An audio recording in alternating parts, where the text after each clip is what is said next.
I will be presenting Ferling Etude number 8 to you today, using the edition by Marcel Mule. This is a fast etude written in the key of E minor in common time. The tempo indication is Allegro moderato con fuoco. We all know what Allegro moderato means, probably, a moderately fast tempo. Con fuoco means with fire. So this tells us that we should be playing on the faster end of the Allegro moderato tempo range. And the character of the etude, your expressiveness, your interpretation, should be one of seriousness and urgency. I'll start by performing some of the scales and arpeggios associated with the key of the etude, followed by a performance of the etude, and then I'll discuss some tips for performance and practice consideration.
There are some figures in the etude that can be performed easier using alternate fingerings.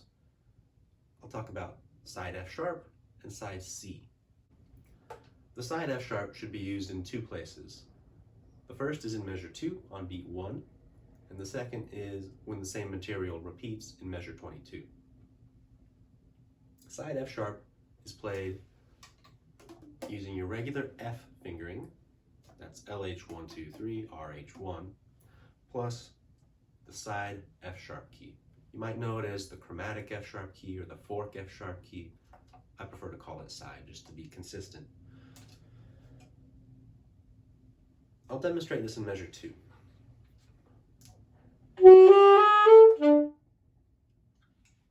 This is more efficient here because it eliminates the need to flip your RH1 to RH2 to play the E sharp to F sharp. There are several opportunities to use the side C fingering. This is probably the most important alternate fingering to use in this etude because without it, it becomes exceedingly difficult to play this etude accurately at a fast tempo. The side C fingering is your regular B fingering in either the middle or high octave, and RSK2, that's right side key 2. These are numbered 1, 2, 3. It's much more efficient to use this fingering for a B to a C and back again, or just in isolation, a B to a C or C to a B, than flipping your LH1 to LH2 or vice versa. Numerous locations, like I said, I'll go through them briefly. Measure 1, beat 1, measure 4, every beat, measure 17, beat 4, measure 18, beat 1, and then in measure 22. I'll demonstrate the very first beat of the etude.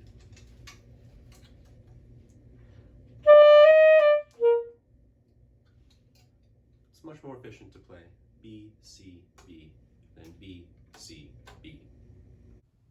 In measure 26, the trill from D sharp to E natural can be performed by trilling just your RH3. You can leave the D sharp key down. Like so. To practice this trill and grace notes, utilize the same strategy that has been talked about in previous Ferling Etude presentations. The rhythm needs to remain accurate. So, to practice it, break it apart, play the rhythm by itself, just the half note.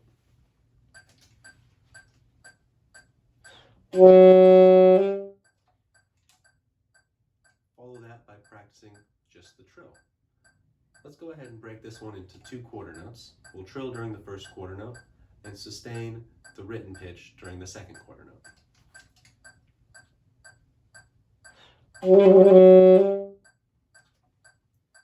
Now, just do the grace notes. Then you'll put it all together.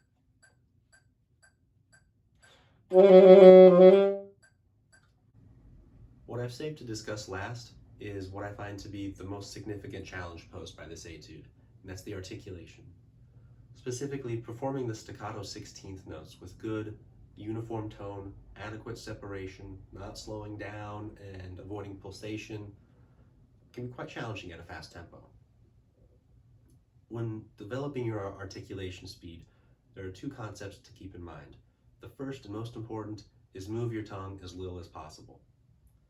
The second is give your tongue a bouncy quality to it. In Dr. Nessler's Fundamentals book, he has a particularly apt analogy on page 64 in which he's talking about articulation, rapid articulation. He compares it to dribbling a basketball or bouncing a ping pong ball on a table. The tongue is the ball in this analogy.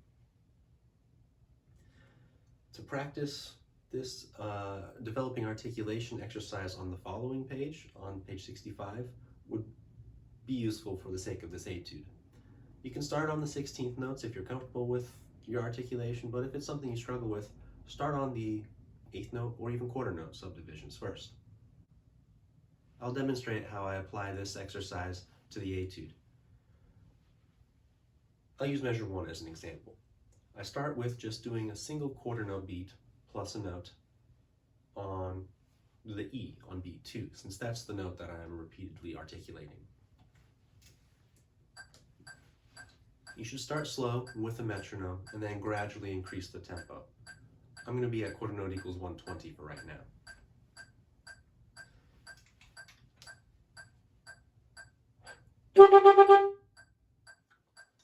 So I don't just do it over and over again. I'm listening intently. Is the tone uniform? Is the articulation even? If it's not, I don't move on yet. I need to do it well 10 to 15 times in a row before I move on to the next phase of the exercise.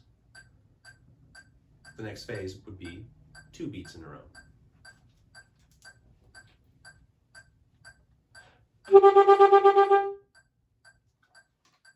Again, the same considerations are made.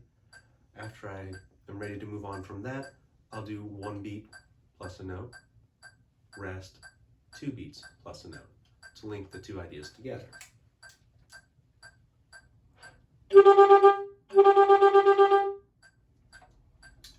Again, keeping the same considerations in mind, is the tone uniform? Is the articulation even? Once I'm ready to move on from that, the next step is 3 beats plus a note in a row.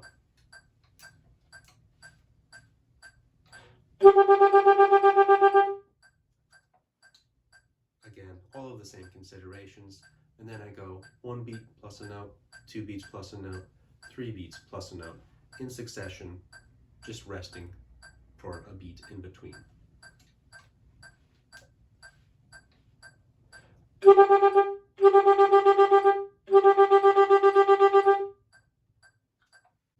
Those are my thoughts and ideas about practicing Ferling Etude number 8.